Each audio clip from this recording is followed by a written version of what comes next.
ভালোবাসার জায়গা Medina Medina বলুন ভালোবাসার জায়গা মদিনা ভালো লাগার জায়গা মদিনা এত সুন্দর জায়গা কোথাও দেখি না এত ইন্না সাজিয়েছেন দয়াল রব্বানা ভালোবাসার মাশাআল্লাহ ভালোবাসার জায়গা মদিনা ভালো লাগার জায়গা মদিনা একদিন কবর যাব কেউ তো যাবে না একদিন না যাবে না আমার শাহে মদিনা যাবে না আমার ভালোবাসার জায়গা মদিনা বলো ভালো ভালোবাসার জায়গা মদিনা ভালো লাগার আল্লাহু আকবার বলবেন না আর আল্লাহু আকবার কোন কেন যতই দুরূদ পড়ি তৃপ্তি মিটে আর আমাদের কিছু লোক আছে দুরূদ ইব্রাহিম আর জানবাছে না এই দুরূদ নামাজের জন্য কথা বলেন ঠিক না বেঠি আয় হায় কি বলবো দুঃখ রাখার জায়গা নেই বলেন কি বলছিলাম যতই দুরূদ পড়ি তৃপ্তি মিটে না আশিক ছাড়া অন্য বুঝে না আশিক ছাড়া ভালোবাসার জায়গা মদিনা বলো ভালো লাগার জায়গা মদিনা বলুন ভালোবাসার না ভালো লাগার জায়গা মদিনা একটা সামনে যাবো একটু একটা জবান বন্ধ রাখবেন না মুহাব্বতে মায়ার সুরে বলুন সুবহানাল্লাহ আমার নবী আপনার নবী রাহমাতুল লিল আলামিন নূরানী জবান মুবারকে বলেছেন যে যারা আমার আলীকে কষ্ট দিল তারা যেন আমি নবীরে কষ্ট দিল আমি নবীরে যে কষ্ট দিল তারা যেন আমার আল্লাহকে কষ্ট দিল আবার আরেক হাদিসের মধ্যে আমার নবী বলেন দলিল মান আহাব্বাল হাসান ওয়াল হুসাইনা ফাকাদ আহাব্বানি যে আমার হাসান হুসাইনকে ভালোবাসবে সে যেন আমি নবীকে ভালোবাসবে আমার আবগাদাহুমা ফাকাদ আবগাদানি যে আমার আলীকে আমার হাসান হুসাইনকে কষ্ট দিবে সে যেন আমি নবীরে কষ্ট দিল এই জন্য আমি প্রায় মাহফিলের মধ্যে বলেছি আমরা জীবন থাকতে আহলে বায়তের বিরোধিতা করব না কারণ আহলে বায়ত এমন একটা পজিশনের নাম জান্নাতের ভিতরে জান্নাতের মালিক হলো আমার নবী জান্নাতের খালেক হলো আমার আল্লাহ কিন্তু জান্নাতের গেটের মধ্যে পাকে পাঞ্জাবের হাতে জান্নাতের চাবি আছে না নাই যুবকদের সর্দার বানাইলো মা ফাতেমাকে বানাইলো যুবতীদের সর্দার কোটি কোটি নারী সমাজের সর্দারিনী জান্নাতে যাইবেন আহলে বায়তের সঙ্গে গাদ্দারি কইরা মা ফাতেমার সঙ্গে গাদ্দারি কইরা জান্নাতের মধ্যে যাইবেন পারবেন না কারণ এদেরকে ভালোবাসার নামই হলো ঈমান তাই তো আমার নবী আপনার নবী করে দিয়েছেন কেউ যদি ওদের কষ্ট দেয় যেন আমায় কষ্ট দেয় কষ্ট দিল মা ফাতেমারি কন্যা কষ্ট দিল মা ফাতেমারি কেউ যদি ওদের কষ্ট দেয় যেন আমায় কষ্ট দেয় কষ্ট দিল মা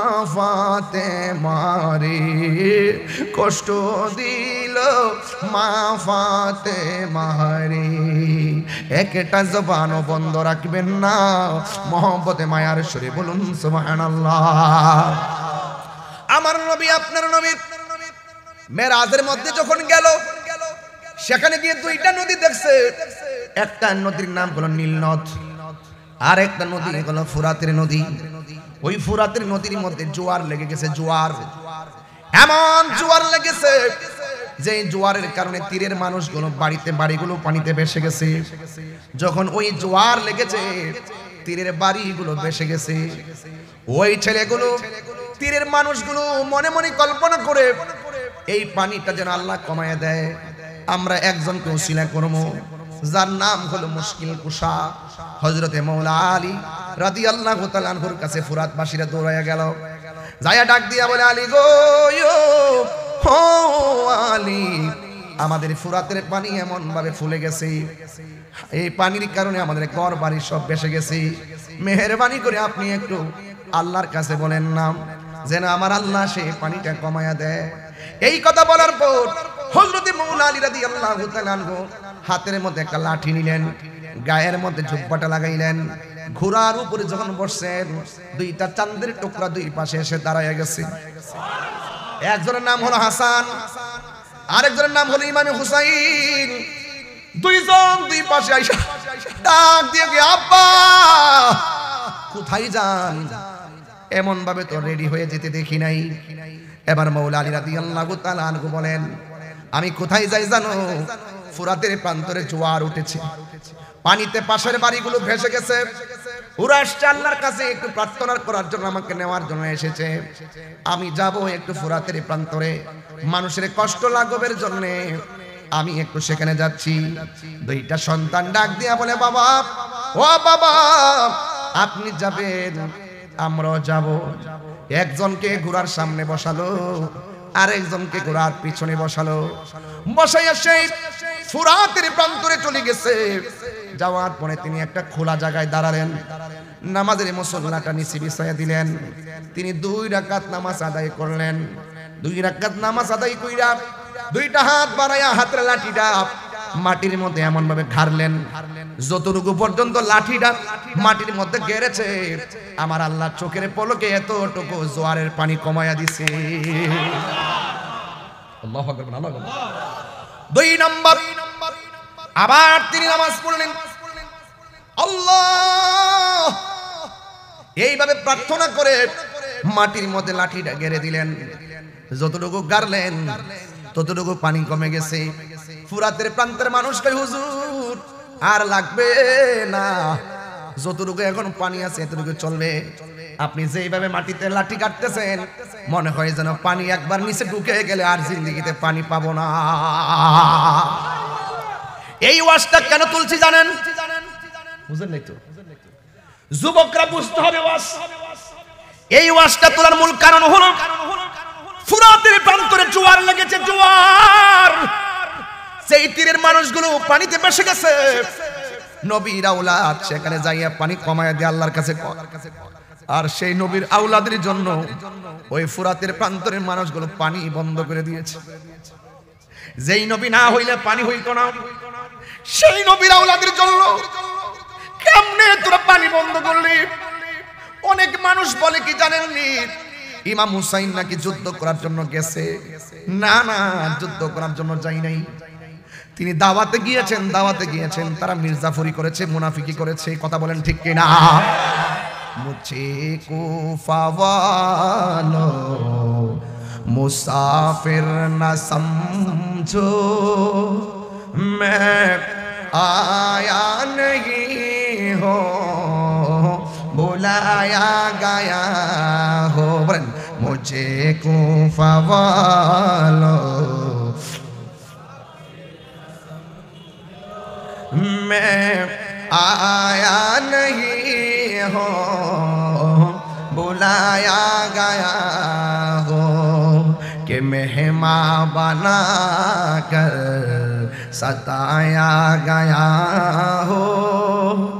मैं रोया नहीं हो रुलाया गया हो, खुदा जाने कैसी है ये मेज़बानी, बहादुर प्यास कहीं बंद पानी, मुकद्दर में है हौज़ कौसर का पीना, मैं प्यासा नहीं हूँ पिलाया गया हो। এটার বাংলাটা হলো, আল্লাহ জানে একে মনে মেহমানদারি, বাহাদুর পিপাসায় পানি বন্ধ করে, কপালে ছিল মোর হাউজে কাউসার, আমি তৃষ্ণার তবু নয় বানানো হয়েছে। যে মাথা ঝুঁকাতো আল্লাহরই দরবারে, সে মাথা কাটিল এজিদ সীমারে, ঠিক না? যে মাথা কাটি, যে মাথা ঝুকাতো আল্লাহরই দরবারে, সে মাথা কাটিল এজিদ সীমারে। শাহাদাতের মর্যাদা লাভ করেছি, আমি মরেছি এমন নয়, জিন্দা হয়েছি, ঠিক না? ওয়ালা তাহসাবান্নাল্লাযীনা কুতিলু ফি সাবিলিল্লাহি আমওয়াতা বাল আহইয়াউন ইনদা রাব্বিহিম ইউরযাকুন।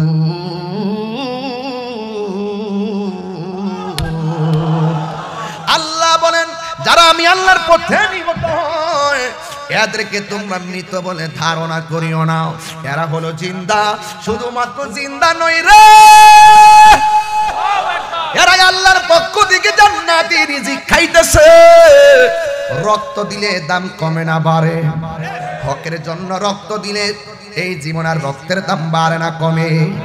আল্লাহ রাব্বুল আলামিন আরেক জায়গায় বলতেছেন, ওয়ালা তাকুলু লিমাই ইউকতালু ফি সাবিলিল্লাহি আমওয়াত বাল আহইয়াউ ওয়ালাকিন লা তাশউরুন। আল্লাহ বলছেন, খবরদার যারা আমি আল্লাহর পথে জীবন দেয় এদেরকে মৃত বলিও না। এই দিকটা বলে ওয়ালা তাহসাবান, ধারণা করিও না। এই দিকটা বলে ওয়ালা তাকুলু, তোমরা মুখে বলিও না। খবরদার আমি আল্লাহর পথে যারা জীবন দেয় এদেরকে মৃত বলে ধারণা করিও না, আবার জবান দিয়াও বইল না। এই জন্য যুবক ভাইরা আমার, আবার আহলে বাইতের মহব্বতের কথা বলছেন, তাইলে এখন আওয়াজ করে বলেন, যারা কারবালার ময়দানে ঘটনাটা যদি কোনো খ্রিস্টানে ঘটাইতো, কারবালার ঘটনা যদি কোনো ইহুদি ঘটাইতো অথবা কোনো হিন্দু ঘটাইতো, মনটার মধ্যে বুঝ দিতাম কারবালার ঘটনা ঘটাইছে দাড়িওয়ালা, টুপিওয়ালা, পাগড়িওয়ালা, ফুরাতের প্রান্তরে উজু করনেওয়ালা, লাইন ধরে নামাজ পড়নেওয়ালা, মুখের মধ্যে দাড়ি, এমন ভাবে রে, এমন ভাবে ইবাদত কইরা কফরে দাগ পালাইয়া নবীর আওলাদের গলার মধ্যে যারা ছুরি চালাইয়া দিছে। এই জন্য আমার প্রশ্ন হলো বাবা, সেদিন থেকে দুইটা ভাগ হয়ে গেছে। আপনারা অনেক সময় বলেন, হুজুররা এত দ্বন্দ্ব কেন? এই দ্বন্দ্ব তো তাহিরি তৈয়ার করে নাই, এই দ্বন্দ্ব ফুরাতের প্রান্তর থেকে ভাগ হয়ে গেছে। কথা বলেন ঠিক কিনা?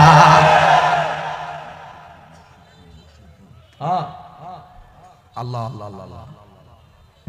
যুবক, কথা কষ্ট হইতেছে আপনাদের? আমি তো আজকে একটা জিনিস দেখলাম, ওরা ফুরাতের প্রান্তরে পানি বন্ধ করে দিয়েছে নাকি? কথা কোন না কেন? আমার তো মনে হয় এই ফুলাফান্ডি যদি ওই সময় থাকতো, বাংলার জমিন থেকে আকাশ পথে উইরা যাইয়া নবীর আওলাদের মুখে পানি দিয়ে দিত। হ্যাঁ, কথা বলেন ঠিক কিনা? তাইফের তাগরা তাগরা যুবক নফসুলকে পাথর মারছে। আমার তো মনে হয় এই পোলাপান্ডি থাকলে সেই পাথরের সামনে নিজের হরুয়ার পোলাপানদের বুকটা পাইতা দিত, মুস্তাফার গায়ে পাথর লাগ দিয়ে দিত না। কথা বলেন ঠিক কিনা?